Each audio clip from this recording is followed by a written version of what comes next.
It was nearly midnight when Daniel left work. The weather forecast had promised clear skies. Instead, thick fog rolled across the countryside. The drive home usually took 40 minutes. That night it felt much longer. The roads were empty. No cars, no houses, no lights, only darkness.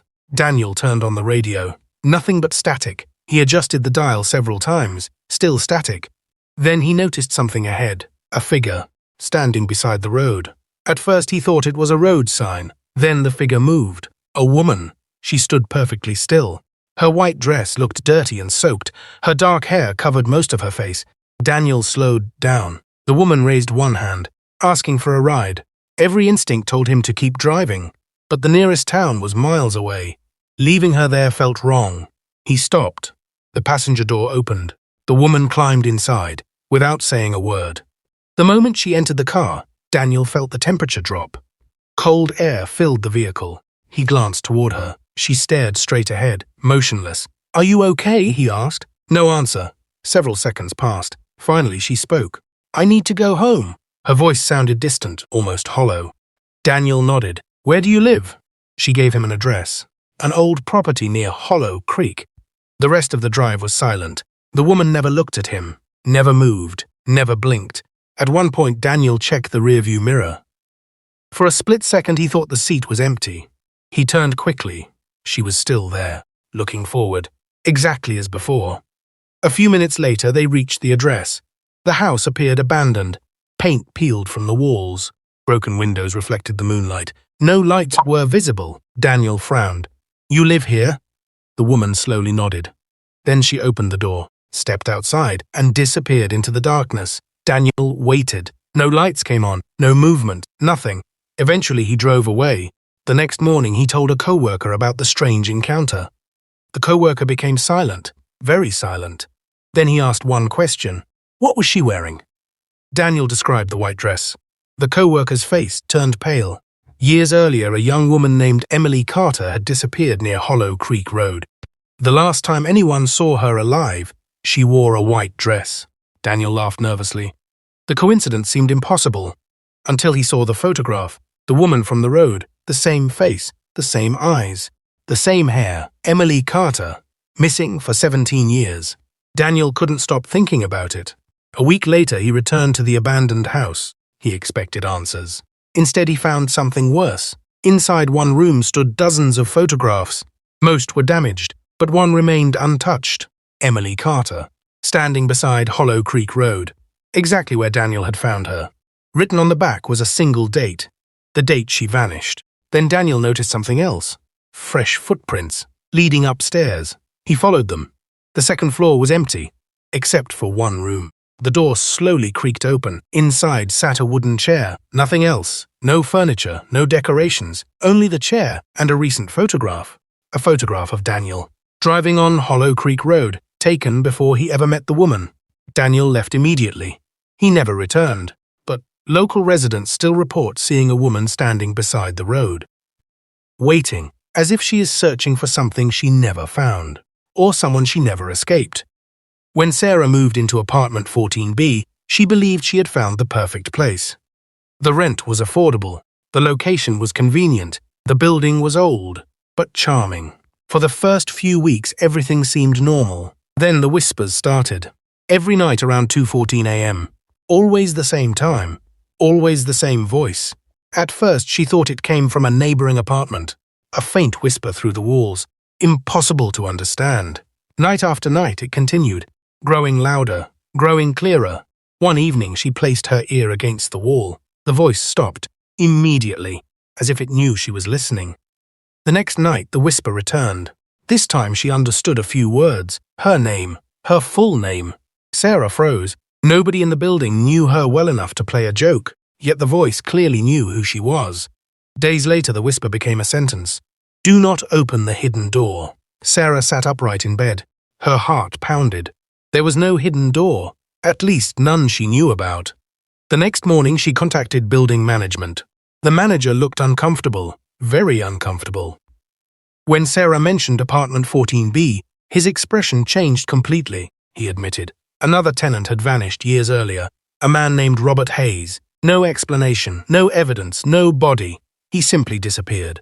Sarah requested access to old maintenance records. Most were missing, but one blueprint remained. While studying it, she noticed something strange. The dimensions didn't match. A section of the building existed on paper, but not in reality. A hidden space, directly behind her apartment wall. That night, Sarah searched carefully. Eventually, she found a loose panel hidden behind a bookshelf. Behind it was a narrow opening, a passageway. The air smelled old. Dust covered every surface. She followed the tunnel, step by step, until she reached a sealed metal door, the hidden room. Inside, she found recording equipment, old notebooks, and dozens of cassette tapes, all belonging to Robert Hayes. Sarah played one recording. Robert sounded terrified. He described hearing whispers inside the walls, the same whispers she heard now. Then his recording ended abruptly. A second tape revealed more. Robert claimed the voice knew things no stranger could know.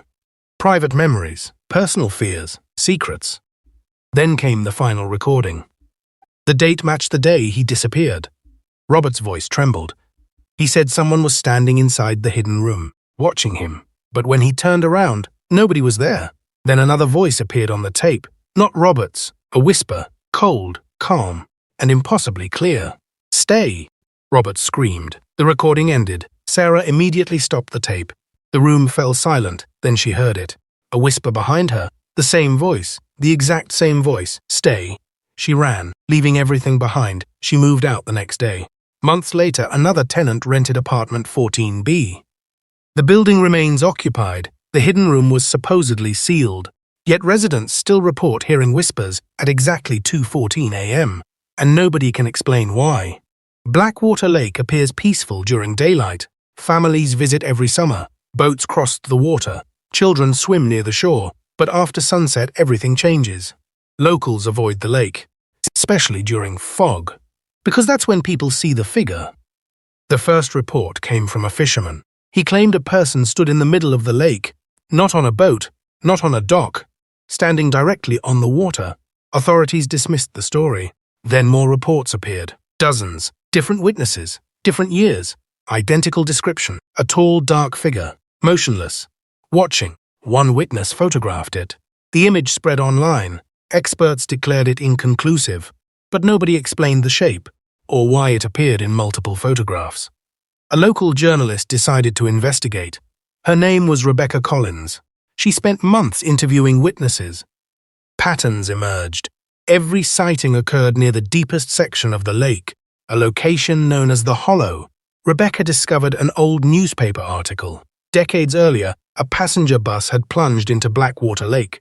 Many victims were never recovered. Officials eventually stopped searching. The lake kept its secrets. Rebecca hired a dive team. The divers descended into the darkness. Visibility was almost zero. Then they found something unexpected. The wreckage, still resting on the lake floor, exactly where witnesses reported seeing the figure above. One diver noticed movement, a shadow, human-shaped, standing beyond the bus. Impossible. The diver followed it. The figure vanished. When the team reviewed underwater footage, a dark silhouette appeared briefly on camera.